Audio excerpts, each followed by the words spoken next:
Good evening. Communicative ഇംഗ്ലീഷിൻ്റെ ആദ്യത്തെ ആ, ദിവസമാണെന്ന്. അപ്പോൾ ഇവിടെ നമ്മൾ ആദ്യം എങ്ങനെയാണ് ഞാൻ നിങ്ങളെ ഈ get the gift of the gab and keep the ball rolling എന്ന മൊഡ്യൂള് അല്ലെങ്കിൽ എന്ന സിലബസിൽ എന്തൊക്കെയാണ് അതിൽ അടങ്ങിയിട്ടുള്ളത്, എങ്ങനെയൊക്കെയാണ് ഞാൻ നിങ്ങളെ 30 ദിവസം കൊണ്ട് ഇംഗ്ലീഷ് സംസാരിക്കാൻ പാകപ്പെടുത്തുന്നത് എന്ന് ആദ്യം ഒന്ന് ഇൻട്രൊഡ്യൂസ് ചെയ്യാം. First lesson stream production techniques ആണ്. സ്ട്രീം പ്രൊഡക്ഷൻ ടെക്നിക്സ് എന്നുള്ളതുകൊണ്ട് ഉദ്ദേശിക്കുന്നത്, ഇപ്പോൾ ഒരാൾ ഗിവ് ഇറ്റ് ടു മീ എന്നാണ് പറയുന്നതെങ്കിൽ അതാണ് ഇംഗ്ലീഷാണ്. ഐ വാണ്ട് ഇറ്റ് എന്ന് പറയുകയാണെങ്കിൽ അത് അൺഇംഗ്ലീഷാണ്. ബർത്ത്ഡേ എന്ന് പറയുകയാണെങ്കിൽ അത് അൺഇംഗ്ലീഷാണ്.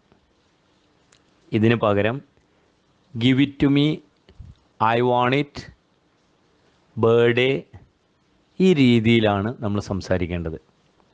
ഈ രീതിയിൽ സംസാരിക്കാൻ അതിനൊരു ടെക്നിക്കുണ്ട്. ആ ടെക്നിക്ക് നിങ്ങൾ പഠിപ്പിച്ചതിന് ശേഷം നമ്മുടെ ഇംഗ്ലീഷിനെ യഥാർത്ഥ ഇംഗ്ലീഷാക്കി മാറ്റുന്ന രീതിയാണ് സ്ട്രീം പ്രൊഡക്ഷൻ ടെക്നിക്സിലൂടെ നമ്മൾ പഠിക്കുന്നത്. ഓക്കെ, രണ്ടാമത്തെ ലെസൺ ട്രെയിൻ സ്പീച്ച് ഓർഗൻസ് ആണ്. കാലങ്ങളോളമായി ലോകത്തെ ഏറ്റവും ടഫസ്റ്റ് ആയിട്ടുള്ള ലാംഗ്വേജായ മലയാളം അത് സംസാരിച്ച് ശീലമുള്ള ആളുകളാണ് നമ്മൾ. അതുകൊണ്ട് തന്നെ നമ്മുടെ സ്പീച്ച് ഓർഗൻസ് മലയാളത്തിന് മാത്രം വഴങ്ങുന്ന രീതിയിലാണ്.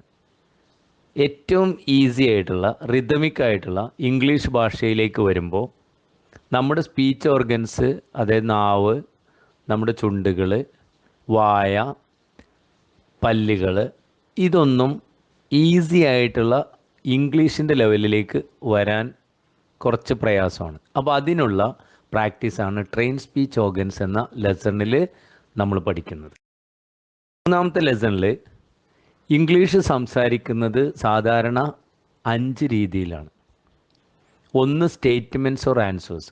സ്റ്റേറ്റ്മെൻറ്റ്സും അല്ലെങ്കിൽ ആൻസേഴ്സും അതിൻ്റെ സ്ട്രക്ചർ എന്ന് പറയുന്നത് സബ്ജക്റ്റ് പ്ലസ് വെർബാണ്. രണ്ടാമത് command or request. Command, request തുടങ്ങുന്നത് വെർബിലാണ്. മൂന്നാമത് WH ക്വസ്റ്റ്യൻസ്. 5 വൈഫും 1 ഹസ്ബൻഡും എന്ന രീതിയിൽ വാട്ട്, വിച്ച്, വെന്ന്, വേർ, വൈ, ഹൂ, ഹൗ. ഒരു ചോദ്യത്തിൻ്റെ എവിടെയെങ്കിലും WH തരത്തിലുള്ള ചോദ്യം ഉണ്ടെങ്കിൽ WH കൊണ്ടാണ് തുടങ്ങേണ്ടത്. നാലാമത്തെ എസ് ഓർ നോ ക്വസ്റ്റ്യൻ. ഒരു ചോദ്യത്തിൻ്റെ ഉത്തരം അതെ, അല്ല എന്നാണെങ്കിൽ അത് എസ് ഓർ നോ ക്വസ്റ്റ്യൻ ആണ്. എസ് ഓർ നോ ക്വസ്റ്റ്യൻ എപ്പോഴും തുടങ്ങേണ്ടത് ഹെൽപ്പിംഗ് വെർബ് അല്ലെങ്കിൽ ഓക്സിലറി വെർബിലാണ്. ഓക്സിലറി വെർബ്സ് ഏതാണ്? ഈസ്, ആം, ആറ് തുടങ്ങിയവയാണ് auxiliary verbs. Finally alternate questions. Alternate questions എന്ന് പറയുന്നത് ചോദ്യത്തിൽ തന്നെ ഉത്തരമുള്ള ചോദ്യങ്ങളെയാണ് നമ്മൾ ആൾട്ടർനേറ്റ് ക്വസ്റ്റ്യൻസ് എന്ന് പറയുന്നത്. ഈ 5 സ്ട്രക്ചേഴ്സ് നമ്മൾ പഠിക്കുന്നത്. മലയാളിയുടെ ഏറ്റവും വലിയ പ്രശ്നം എങ്ങനെ തുടങ്ങണം എന്നറിയില്ല.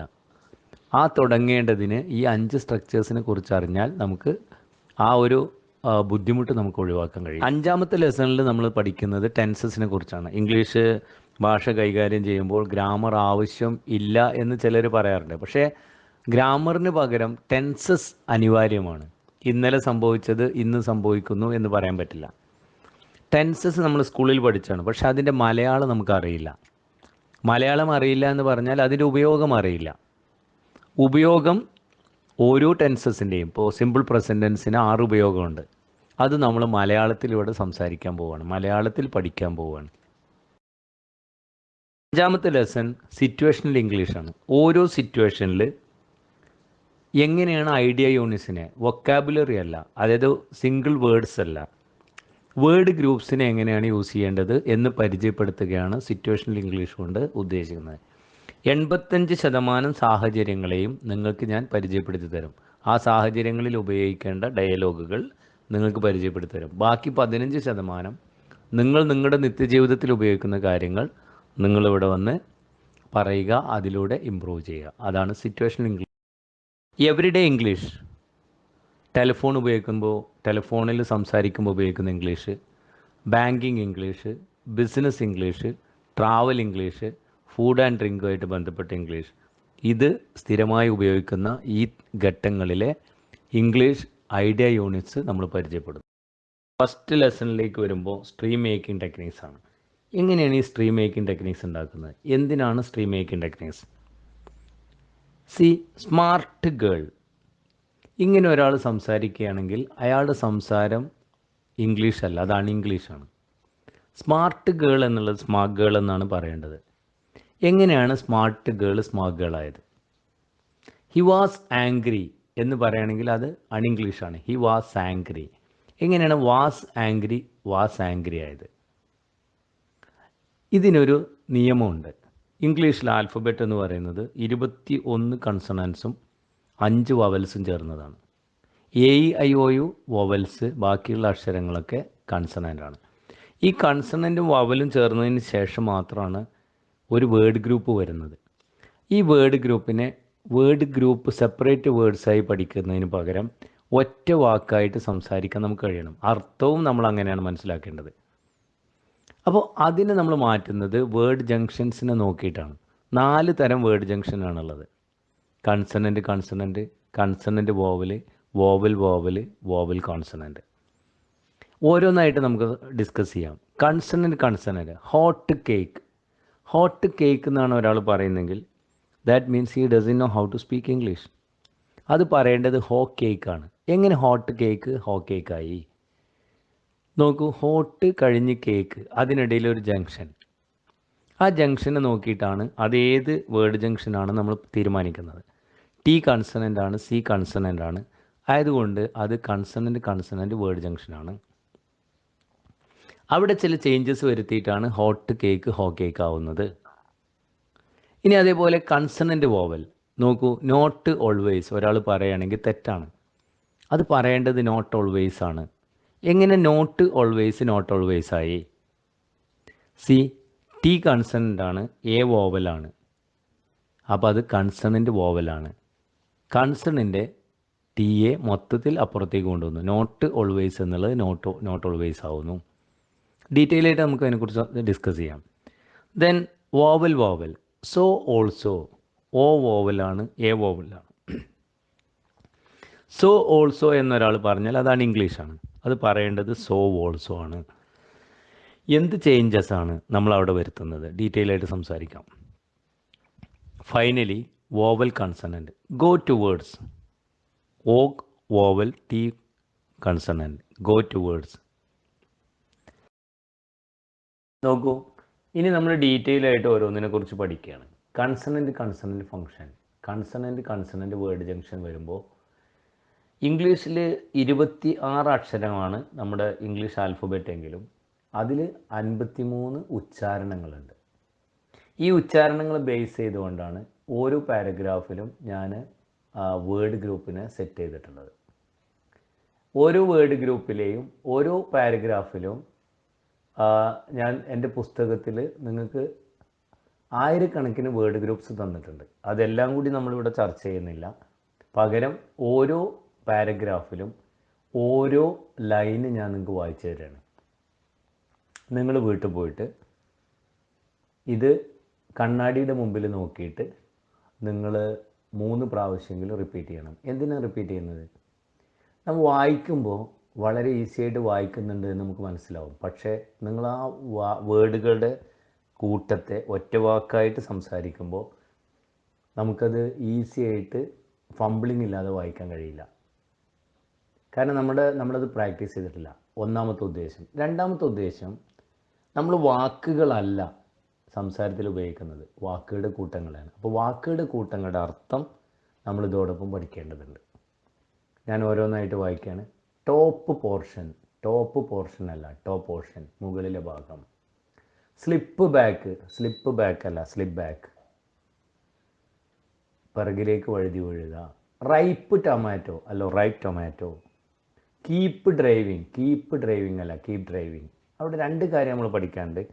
ഇപ്പോൾ നിങ്ങൾ നോക്കൂ, കീപ്പ് ഡ്രൈവിങ്, 2 വാക്കുകൾ സെപ്പറേറ്റ് പഠിച്ചാൽ, കീപ്പ് എന്ന് പറഞ്ഞാൽ സൂക്ഷിക്കുക, ഡ്രൈവിങ് എന്ന് പറഞ്ഞാൽ ഡ്രൈവ് ചെയ്തുകൊണ്ടിരിക്കുന്നു.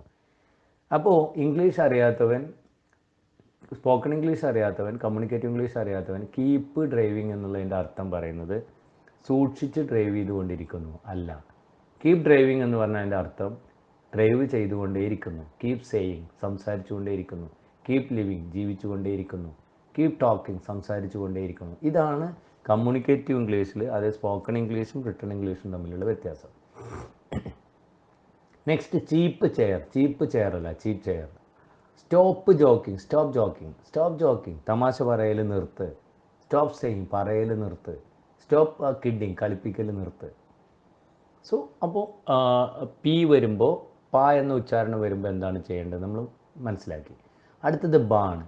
സൂപ്പർബ് പെർഫോമൻസ് അല്ല, സൂപ്പർ പെർഫോമൻസ് നല്ല പ്രകടനം.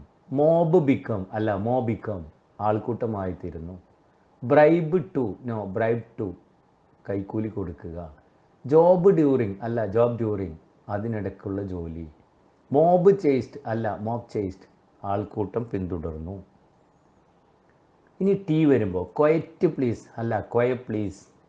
ഗെറ്റ് ബാക്ക് അല്ല, ഗെറ്റ് ബാക്ക്. നോട്ട് ടയേർഡ് അല്ല, not tired. Great danger no, great danger. What changes what changes. That joke that joke. ഇനി ചാ വരുമ്പോൾ approach people no, approach people. Coach believed. Watch television. Much depends. നോക്കൂ, ഇനി നമ്മൾ detail ആയിട്ട് ഓരോന്നിനെ കുറിച്ച് പഠിക്കുകയാണ്. Consonant function. Consonant word junction വരുമ്പോൾ ഇംഗ്ലീഷിൽ 26 അക്ഷരമാണ് നമ്മുടെ ഇംഗ്ലീഷ് ആൽഫബറ്റ് എങ്കിലും അതിൽ 53 ഉച്ചാരണങ്ങളുണ്ട്. ഈ ഉച്ചാരണങ്ങൾ ബേസ് ചെയ്തുകൊണ്ടാണ് ഓരോ പാരഗ്രാഫിലും ഞാൻ വേർഡ് ഗ്രൂപ്പിനെ സെറ്റ് ചെയ്തിട്ടുള്ളത്. ഓരോ വേർഡ് ഗ്രൂപ്പിലെയും ഓരോ പാരഗ്രാഫിലും ഞാൻ എൻ്റെ പുസ്തകത്തിൽ നിങ്ങൾക്ക് ആയിരക്കണക്കിന് വേർഡ് ഗ്രൂപ്പ്സ് തന്നിട്ടുണ്ട്. അതെല്ലാം കൂടി നമ്മളിവിടെ ചർച്ച ചെയ്യുന്നില്ല. പകരം ഓരോ പാരഗ്രാഫിലും ഓരോ ലൈന് ഞാൻ നിങ്ങൾക്ക് വായിച്ചു തരാണ്. നിങ്ങൾ വീട്ടിൽ പോയിട്ട് ഇത് കണ്ണാടിയുടെ മുമ്പിൽ നോക്കിയിട്ട് നിങ്ങൾ 3 പ്രാവശ്യമെങ്കിലും റിപ്പീറ്റ് ചെയ്യണം. എന്തിനാണ് റിപ്പീറ്റ് ചെയ്യുന്നത്? നമ്മൾ വായിക്കുമ്പോൾ വളരെ ഈസി ആയിട്ട് വായിക്കുന്നുണ്ട് എന്ന് നമുക്ക് മനസ്സിലാവും. പക്ഷേ നിങ്ങൾ ആ വേർഡുകളുടെ കൂട്ടത്തെ ഒറ്റ വാക്കായിട്ട് സംസാരിക്കുമ്പോൾ നമുക്കത് ഈസി ആയിട്ട് ഫംബിളിംഗ് ഇല്ലാതെ വായിക്കാൻ കഴിയില്ല. കാരണം നമ്മളത് പ്രാക്ടീസ് ചെയ്തിട്ടില്ല. ഒന്നാമത്തെ ഉദ്ദേശം. രണ്ടാമത്തെ ഉദ്ദേശം, നമ്മൾ വാക്കുകളല്ല സംസാരത്തിൽ ഉപയോഗിക്കുന്നത്, വാക്കുകളുടെ കൂട്ടങ്ങളാണ്. അപ്പോൾ വാക്കുകളുടെ കൂട്ടങ്ങളുടെ അർത്ഥം നമ്മൾ ഇതോടൊപ്പം പഠിക്കേണ്ടതുണ്ട്. ഞാൻ ഓരോന്നായിട്ട് വായിക്കുകയാണ്. ടോപ്പ് പോർഷൻ അല്ല, ടോപ്പ് പോർഷൻ മുകളിലെ ഭാഗം. സ്ലിപ്പ് ബാക്ക് അല്ല, സ്ലിപ്പ് ബാക്ക് പിറകിലേക്ക് വഴുതി വീഴുക. റൈപ്പ് ടൊമാറ്റോ അല്ല, റൈപ്പ് ടൊമാറ്റോ. കീപ്പ് ഡ്രൈവിംഗ് അല്ല, കീപ്പ് ഡ്രൈവിംഗ്. അവിടെ 2 കാര്യം നമ്മൾ പഠിക്കാനുണ്ട്. ഇപ്പോൾ നിങ്ങൾ നോക്കൂ, കീപ്പ് ഡ്രൈവിംഗ് 2 വാക്കുകൾ സെപ്പറേറ്റ് പഠിച്ചാൽ, കീപ്പ് എന്ന് പറഞ്ഞാൽ സൂക്ഷിക്കുക, ഡ്രൈവിംഗ് എന്ന് പറഞ്ഞാൽ ഡ്രൈവ് ചെയ്തുകൊണ്ടിരിക്കുന്നു. അപ്പോൾ ഇംഗ്ലീഷ് അറിയാത്തവൻ, സ്പോക്കൺ ഇംഗ്ലീഷ് അറിയാത്തവൻ, കമ്മ്യൂണിക്കേറ്റീവ് ഇംഗ്ലീഷ് അറിയാത്തവൻ കീപ്പ് ഡ്രൈവിംഗ് എന്നുള്ളതിൻ്റെ അർത്ഥം പറയുന്നത് സൂക്ഷിച്ച് ഡ്രൈവ് ചെയ്തുകൊണ്ടിരിക്കുന്നു അല്ല. കീപ്പ് ഡ്രൈവിംഗ് എന്ന് പറഞ്ഞാൽ അതിൻ്റെ അർത്ഥം ഡ്രൈവ് ചെയ്തുകൊണ്ടേയിരിക്കുന്നു. കീപ് സേയിങ് സംസാരിച്ചുകൊണ്ടേയിരിക്കുന്നു. കീപ് ലിവിങ് ജീവിച്ചുകൊണ്ടേയിരിക്കുന്നു. കീപ് ടോക്കിംഗ് സംസാരിച്ചുകൊണ്ടേയിരിക്കുന്നു. ഇതാണ് കമ്മ്യൂണിക്കേറ്റീവ് ഇംഗ്ലീഷിൽ, അതായത് സ്പോക്കൺ ഇംഗ്ലീഷും റിട്ടൺ ഇംഗ്ലീഷും തമ്മിലുള്ള വ്യത്യാസം. നെക്സ്റ്റ് ചീപ്പ് ചെയർ അല്ല, ചീപ്പ് ചെയർ. സ്റ്റോപ്പ് ജോക്കിംഗ് തമാശ പറയൽ നിർത്ത്. സ്റ്റോപ്പ് സെയിങ് പറയൽ നിർത്ത്. സ്റ്റോപ്പ് കിഡിങ് കളിപ്പിക്കൽ നിർത്ത്. സോ അപ്പോൾ പി വരുമ്പോൾ പ എന്ന ഉച്ചാരണം വരുമ്പോൾ എന്താണ് ചെയ്യേണ്ടത് നമ്മൾ മനസ്സിലാക്കി. അടുത്തത് ബാൺ. സൂപ്പർബ് പെർഫോമൻസ് അല്ല, സൂപ്പർ പെർഫോമൻസ് നല്ല പ്രകടനം. മോബ് ബിക്കം അല്ല, മോ ബിക്കം ആൾക്കൂട്ടമായിത്തീരുന്നു. Bribe to no, bribe to കൈക്കൂലി കൊടുക്കുക. ജോബ് ഡ്യൂറിങ് അല്ല, ജോബ് ഡ്യൂറിങ് അതിനിടയ്ക്കുള്ള ജോലി. മോബ് ചേസ്ഡ് അല്ല, മോബ് ചേസ്ഡ് ആൾക്കൂട്ടം പിന്തുടർന്നു. ഇനി ടി വരുമ്പോൾ ക്വയറ്റ് പ്ലീസ് അല്ല, ക്വയറ്റ് പ്ലീസ്. ഗെറ്റ് ബാക്ക് അല്ല, ഗെറ്റ് ബാക്ക്. നോട്ട് ടയേർഡ് അല്ല, not tired. Great danger no, great danger. What changes. That joke ഇനി ചാ വരുമ്പോൾ Approach people, no, approach people. Coach believed. Watch television. Much depends, much. വരുമ്പോൾ large packet, no, large packets. Huge bundles, no, huge bundles. Engage temporarily, no, engage temporarily. Average distance. ഇനി അതേപോലെ തന്നെ കാ വരുമ്പോൾ check properly, no, check properly. Look better. Like to. Back door. Look cheerful. Make gestures. സി ഇനി ഗാ വരുമ്പോൾ big people. Dog barked. Big table. Big dog. Big changes. Frog jumped. ഇനി ഫാ വരുമ്പോൾ brief period. Safe bet. Wife told. Chief doctor. Life change. Tough job. ഇനി വാ വരുമ്പോൾ live peacefully. Drove by. Native town. Shave daily. Believe children. ഇന്ന് നമ്മുടെ module പ്രകാരമുള്ള sessions ഇന്നത്തെ അവസാനിപ്പിക്കുകയാണ്. ഓരോ ദിവസവും എൻ്റെ സ്റ്റുഡൻസിനെ സംബന്ധിച്ചിടത്തോളം ഓരോ ദിവസവും അവർ പുതിയത് എന്തെങ്കിലും ഒന്ന് സ്വായത്തമാക്കിയിട്ടുണ്ടാവണം. അപ്പോൾ ഇന്ന് നമ്മൾ ചെയ്യാൻ പോകുന്നത് ബാക്കിയുള്ള സമയം നിങ്ങളെ സെൽഫ് ഇൻട്രൊഡ്യൂസ് ചെയ്യാൻ പഠിക്കുകയാണ്. നമുക്ക് നമ്മളെ സെൽഫ് ഇൻട്രൊഡ്യൂസ് ചെയ്യാൻ കഴിയണം ഇംഗ്ലീഷിൽ. അപ്പോൾ ആദ്യം നിങ്ങൾ മലയാളത്തിൽ ഇൻട്രൊഡ്യൂസ് ചെയ്യുന്നു.